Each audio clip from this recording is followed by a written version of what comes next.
Welcome to This Explainer. We're going to completely reframe how we think about the Viking Age today. Forget all those simplified Hollywood movies with the mindless, brutal pillaging.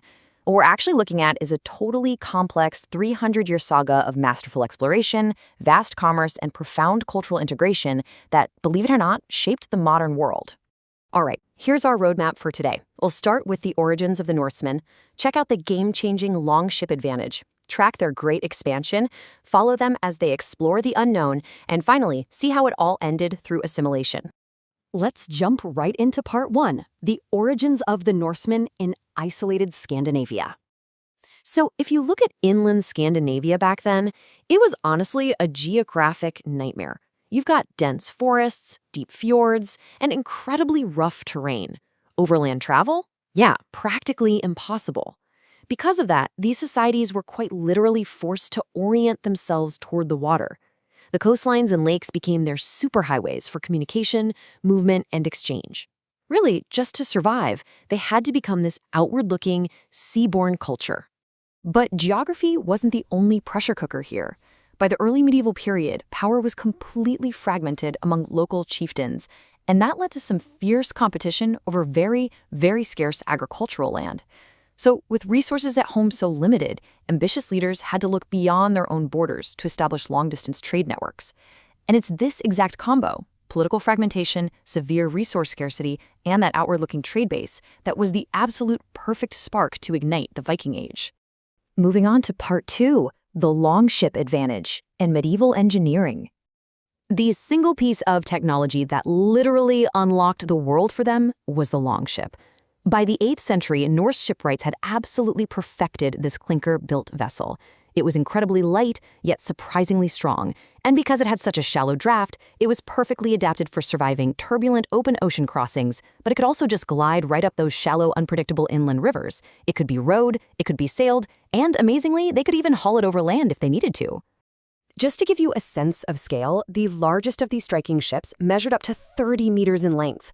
Imagine a vessel of that massive size, sometimes sporting those terrifying carved dragon heads at the bow and stern, crashing through the waves while carrying a crew of close to 100 heavily armed men. It was an absolute marvel of medieval engineering and, for sure, a terrifying sight for anyone standing on the shoreline. Now, here's a really crucial point. Treating and raiding, they weren't separate activities. They were basically two sides of the exact same coin. As these Norsemen traded along the Baltic and North Sea coasts, they were gathering intel. They learned exactly where the wealth was concentrated, and perhaps more importantly, where it was poorly defended. So opportunistic, seasonal raiding just naturally evolved straight out of their commercial ventures. It was simply a faster, though obviously much more violent way to grab wealth and prestige. Which brings us to part 3, the Great Expansion and Global Conquest. You can actually track how their strategy evolved in a few distinct, pretty terrifying steps. Step 1 was seasonal summer raiding. They'd sail out, hit undefended, high-value targets, like that shocking assault on the Lindisfarne Monastery back in 793, and then just zip back home with their plunder. But by 850, Step 2 kicks in, overwintering. They started setting up permanent fortified bases. In fact, one of those bases eventually became the bustling city of Dublin in Ireland. Finally, Step 3, permanent settlement. By 865, the massive force, famously known as the Great Heathen Army, landed in England, and they weren't just there to raid. They were there to conquer and settle the land for good.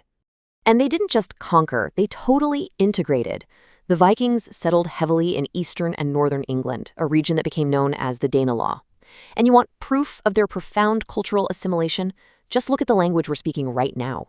Everyday words like give, take, sky, skull, egg, and window, those all stem directly from Old Norse, all thanks to the families and communities these settlers built side by side with the Anglo-Saxons.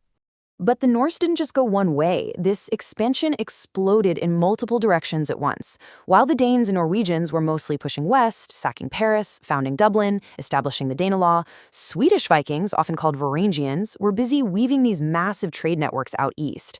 They navigated the really complex river systems of Eastern Europe, actually laying the foundations for the Kievan Rus state, and they traded all the way down to Baghdad and Constantinople. And in just an amazing twist of history, they were so fierce that the Byzantine emperors hired them exclusively to form their elite imperial bodyguards, the legendary Varangian Guard. Let's move on to part 4, exploring the unknown, straight into the Atlantic. Meanwhile, back home in Scandinavia, kings were starting to centralize power and adopt Christianity. Well, a lot of local chieftains fiercely opposed this and decided to just pack up and seek out life on their own terms.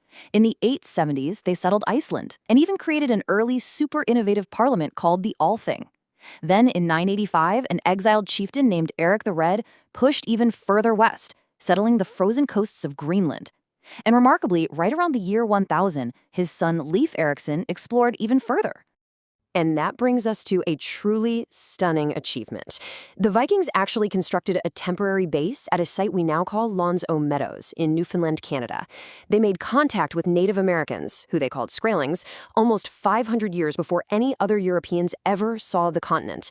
Now, the immense distances, limited manpower, and local hostilities meant this settlement didn't last long, but it stands as the absolute ultimate testament to their unmatched maritime capabilities.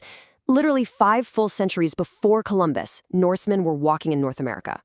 Finally, we arrive at part 5, the end by assimilation and their fading power. So as the new millennium dawned, those previously decentralized Viking homelands started consolidating into stable, unified Christian kingdoms with organized royal armies and taxes. Then, a rapid succession of military events in the 11th century just systematically dismantled their overseas power. In 1014, the Battle of Clontarf broke their dominance in Ireland. Then, on September 25, 1066, the Norwegian king Harald Hardrada was killed at Stamford Bridge, which decisively ended the very last Viking invasion of England. But right on the heels of that defeat, less than 3 weeks later, on October 14, 1066, the Battle of Hastings brought the entire era to a definitive close. But here is the perfect twist of historical irony. The guy who won at Hastings, William the Conqueror, the Duke of Normandy, he was actually the descendant of a Norseman named Rollo. Rollo had been granted lands in France decades earlier. He converted to Christianity, and his descendants totally assimilated into French culture. So the dynasty that ended the Viking Age was quite literally built by Vikings who had simply blended in. And that leads us to a defining truth about this whole era. The Vikings didn't cease to exist as a distinct people because they were defeated or conquered. No. They faded because they adapted, absorbed, and assimilated themselves right into the cultures of others.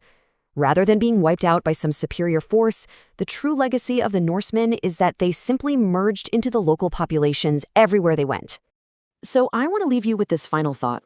When you look closely at a modern map, at the languages we speak, or at those deep trade routes connecting the East and West, you kind of have to ask yourself, did the Viking Age really end? Or did their unparalleled ability to adapt just make them an invisible, foundational part of us all? Thanks for checking out this explainer. I really hope it completely changes how you view this incredible slice of history.